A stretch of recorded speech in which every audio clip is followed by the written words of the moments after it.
let's talk about loading this gun. Okay, I'm going to load this with 30 grains. I've got these things basically screw into the flask, and they have a separator. There's a little separator there. Okay, that's really useful because that keeps you, you know, if I didn't have that little separator, I would not want to load straight into the gun after I just shot it, because there could be hot embers in there that would that basically would ignite the charge and potentially blow up the flask. But because I have that separator, it's a little bit more safe. But basically that gun hasn't been shot now in quite some time. I did shoot it earlier today, but has not been shot in some time. So I know that there's nothing in there. So I've got some black powder, GoX black powder. You want to use the 3F. That's designed for the revolvers. If you use 2F, that's fine too. This happens to be 2F. That's what I have here. That's why I'll use it. I got 3F. You can also use black powder substitutes like Paradex, 777. The substitutes tend to be a little bit more powerful. What I'm going to do is I'm going to take the funnel. I'm going to hold that open with my finger, and that's how I'm going to fill up my flask.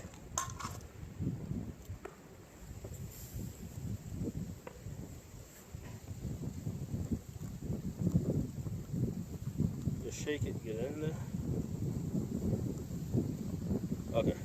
Then there'll be some on the top. You just shake it, get it in there. Okay, so that's good. I want to cover this up for 2 reasons. First of all, I don't want to drop it on the ground and lose my powder. Second of all, if I do fire this, I don't want any sparks to end up going inside this and blow this up. So I'm going to close that off, put that to the side. All right. This is the one I just loaded. So with this Colt, I usually put about 30 grains. With the Remingtons, they got bigger chambers. I'll usually put 35. You can go 40 and 45 if you need it really hot, but I'm just going to go 30 right now. So I'm going to screw that in like that. All right. So now what we're going to do is load it. We're going to go to the half cock position. Half cock is where the chamber will spin freely. Okay, and I'm going to load one chamber at a time. I'm going to put powder ball, powder ball, powder ball. I find that it's just a little bit neater if I do that way. You could fill up all the chambers with powder, then press them all with ball. That'll work too. But I have found that it's less likely that I will spill if I just do them one at a time. So basically load the chamber. And always load the same, like same chamber in the same position. This way you don't lose track of which one you loaded. I'm using 451 ball here. I find the 454 is better because it's a little bit bigger, so you'll get a better seal, which means better pressure. See, right now this barely shaved. I mean, it did shave off a little ring, okay, on the cylinder head, but not a whole lot. Okay, so it did shave off a little bit. If I use the 454, or even better, the 457, it will shave off a lot more, which will give me a tighter seal, which means that first of all, less gases are escaping when you fire the gun, and secondly, because the ball is seated tighter, more pressure is going to have to build up before the ball starts moving. So that means basically I'm going to get more power out of the gun. But right now I'm just going to do some target practice, so I'm using the 451s, just because. Well, basically, I just want to get rid of them. I won't buy them again from now on. I still have a supply of 451s, I get 454s or 457s going forward. Years ago, I just bought a lot of them. You try to avoid pointing it straight at your head. You want to just try to keep it pointed somewhat away, just to reinforce that safety thing. You want to feel very uncomfortable if you're pointing the gun at your head. Okay, but you do need to be able to look down the chambers and see what's going on in there. So you can see once I fill up the chamber, take the ball, put it there, rotate it around, right, and then I use that lever to press the ball in. Okay, there's one more to go.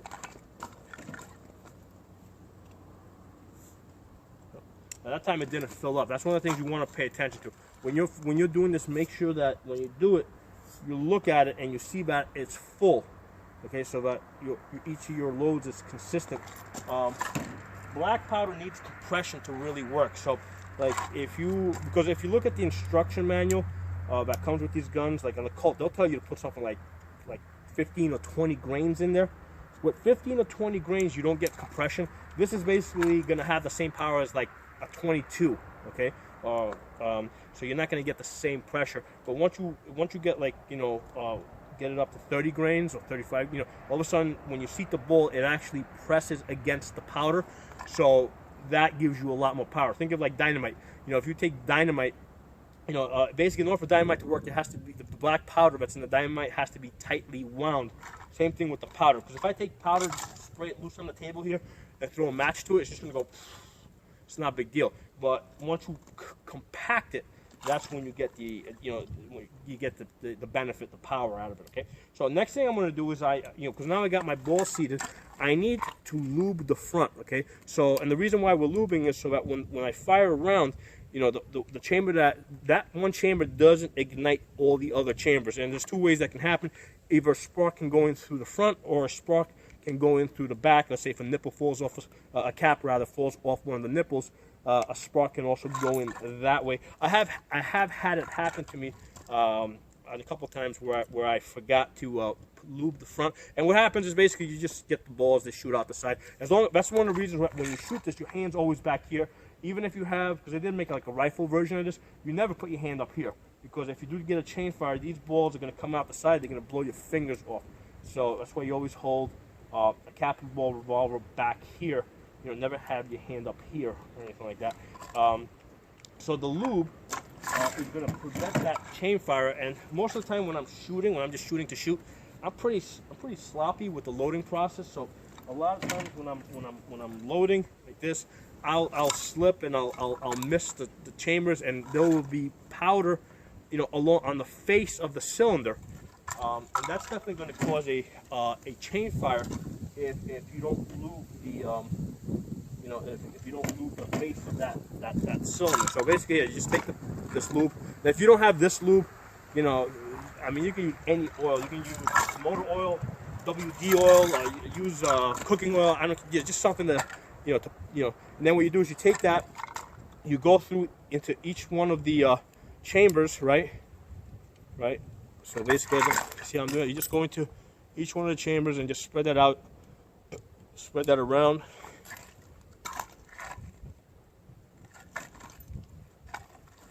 Just, and then you also just put it on the face. So you got it in each chamber, and you got it on the face. And if you're doing this on a hot day, this will basically turn into like liquid form, which is easier to apply. But if right now it's solid because it's not like 90 degrees outside. But if this was liquid, this does turn into liquid. Basically, if you turn it over on the side, it all just spills out. So this definitely turns into water on a hot day. So now we got the powder in. We've got the ball in. We've got the lubricant in the front to prevent the chain fire. Now we're ready to put the caps in. Okay, caps basically I use Remington number 10s. I think they work great. By the way, these are Paeta revolvers. I have found them to work great. They are cheap. Like these Colts, I get them around Christmas time for $120.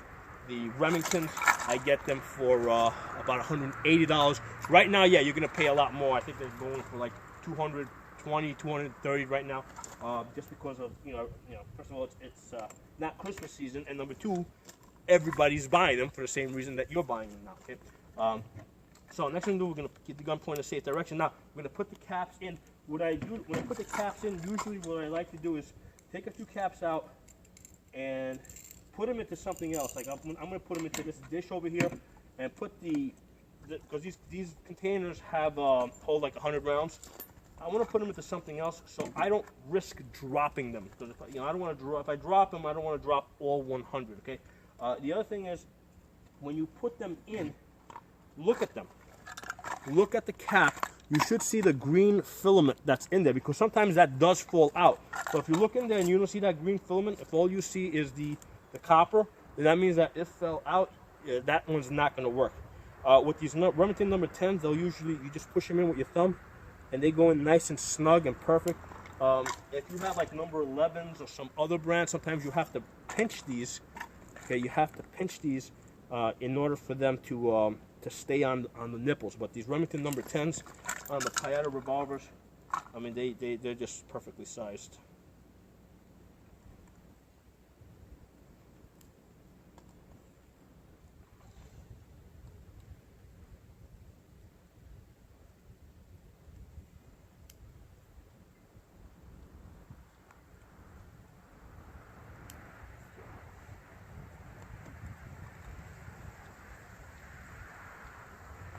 Okay, so I got all 6 caps in on the nipples, and now what I'm going to do is I'm going to go to full cock, okay, and then decock it and rotate and get the hammer rested on that stud between the nipples, okay? If I was going to carry this, like I said earlier, I would have only loaded 5, you know, if I was going to carry this, I would have only loaded 5, and I would have rested the hammer on an empty chamber, because I'm actually going to shoot it. Or if I'm going to put this in the holster, okay, and basically just keep this like in my office or something, then yeah, I'll load all 6, because I'm not, you know, running around with the gun. It's just staying in one place motionless. But those are the two times that I put all 6 of them in there. All right, so let's, you know what, let's fire this gun. I realize that a lot of you guys on lockdown, you're not going to get a chance to fire the gun. I want to fire this gun because I'm outdoors and it's fun. I'm shooting at those rims over there on the ground. They're about 30 yards away. That looked like it went high.